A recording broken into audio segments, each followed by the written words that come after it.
নেপাল ও গোপাল দুই বন্ধু ছিল। একবার দুজনেই গ্রামের বাইরে গেল ব্যবসা করতে। তখনও গোপাল মহারাজা কৃষ্ণচন্দ্রের রাজসভায় নিযুক্ত হয়নি। দুজনেরই আর্থিক অবস্থা খুবই খারাপ, তাই দুজনে মিলে সিদ্ধান্ত নিয়ে ব্যবসা করতে গেল গ্রামের বাইরে। এরপর নেপাল ও গোপাল ব্যবসা সেরে গ্রামের পথ ধরে বাড়ি ফিরছিল। তারা অনেক টাকা রোজগার করেছিল, যা দিয়ে তাদের অনেক বছর ভালোভাবে চলে যাবে। তাই তারা খুব আনন্দিত ছিল। গ্রামের পথ ধরে যেতে যেতে গোপাল গান গাইতে শুরু করলো।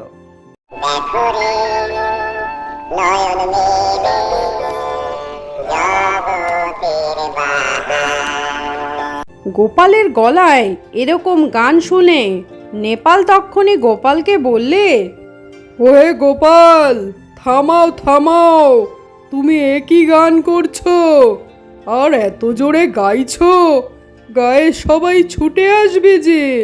তোমার এত আনন্দের কারণ জানতে চাইলে তুমি তখন কি বলবে? সবাই তো জেনে যাবে যে আমরা বাইরে থেকে অনেক টাকা রোজগার করে এনেছি। তখন আত্মীয় স্বজন পরিজন সবাই চাইবে। কি যে বলো নেপাল, চাইবে কেন? আমরা তো কষ্ট করে উপার্জন করে এনেছি, আর চাইলেই কি আমরা দিয়ে দেবো?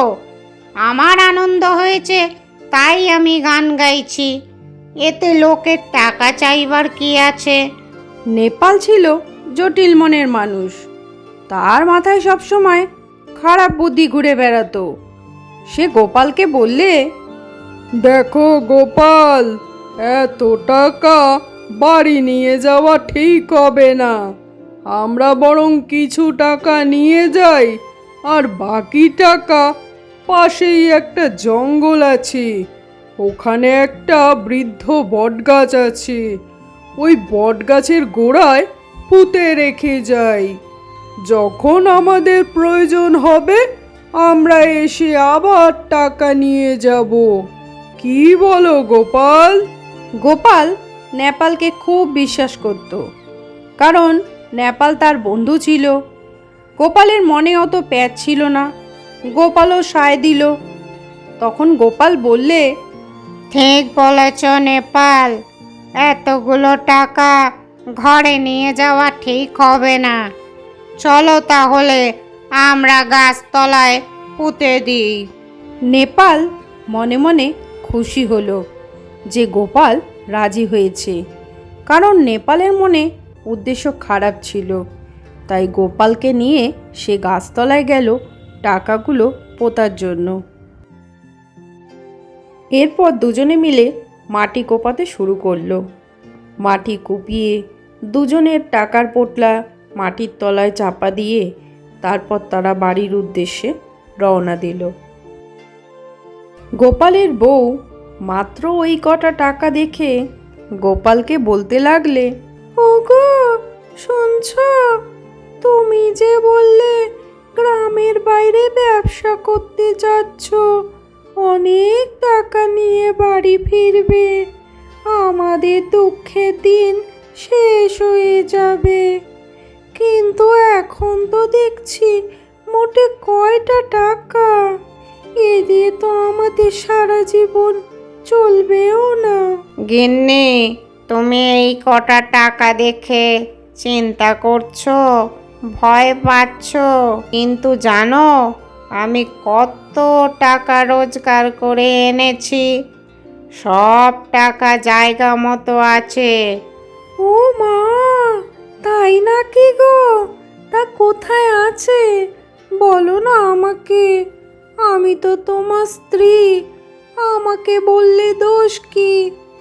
গিন্নি শোনো তাহলে, টাকাগুলো আমি আর নেপাল দুজনে মিলে জঙ্গলে পুরনো বটগাছের তলায় মাটিতে গর্ত খুঁড়ে চাপা দিয়ে রেখে এসেছি। আমাদের যখন প্রয়োজন হবে সব টাকা নিয়ে আসবো। হায় হায়, এ কি সর্বনাশ!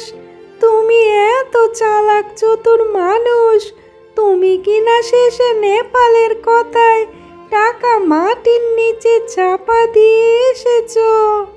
ওই টাকা পেলে হয়।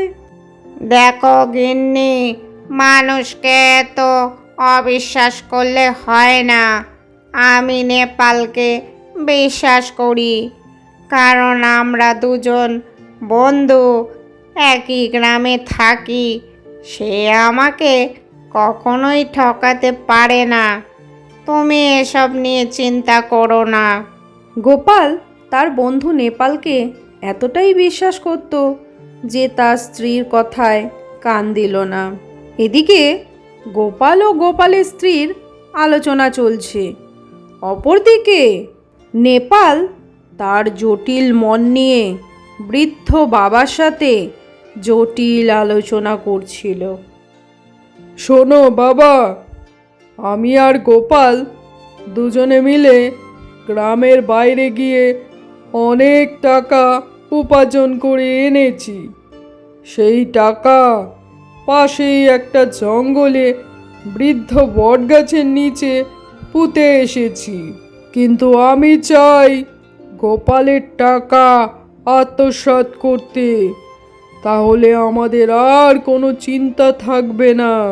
এই কথা শুনে নেপালের বৃদ্ধ বাবা বললে, আচ্ছা বাবা নেপাল, তুই যে গোপালের টাকা আত্মসাৎ করবি তা গোপাল জানতে পারবে না? না বাবা, গোপাল কিছুই জানতে পারবে না। আর এই টাকা আত্মসাৎ করার দোষ তারই ঘাড়ে চাপিয়ে দেব। তুমি শুধু এখন আমার সাথে জঙ্গলে চলো। তা বাবা, আমাকে কিছু পয়সা দিবি তো নাকি? আরে বাবা, তুমি এত চিন্তা করছো কেন? তুমি হলে গে আমার বাবা, তোমাকে তো দেবই। চলো শিগগিরই, রাতের মধ্যে কাজটা শেষ করে ফেলতে হবে। এরপর নেপাল ও নেপালের বৃদ্ধ বাবা দুজনে মিলে জঙ্গলে সেই বৃদ্ধ বটগাছের নিচে গিয়ে মাটি খুঁড়তে থাকে। ওরে নেপাল, এ তো দেখছি অনেক টাকা। বাপরে, তুই কোনো ফ্যাসাদে পড়বি না তো বাপ? দেখো বাবা, তোমার বয়স হয়েছে, সাথে তোমার বুদ্ধিরও বয়স হয়েছে। তুমি এসব নিয়ে চিন্তা করো না, তুমি শুধু আমাকে সাহায্য করো। নেপাল ও নেপালের বৃদ্ধ বাবা দুজনে মিলে গোপালের টাকা আত্মসাৎ করে ভেগে পড়ল। অবশেষে কি হলো? গোপাল কি তার টাকাগুলো ফেরত পেল? জানতে হলে পরবর্তী ভিডিওটা দেখতে হবে। পরবর্তী ভিডিওতে সম্পূর্ণটা জানতে পারবে।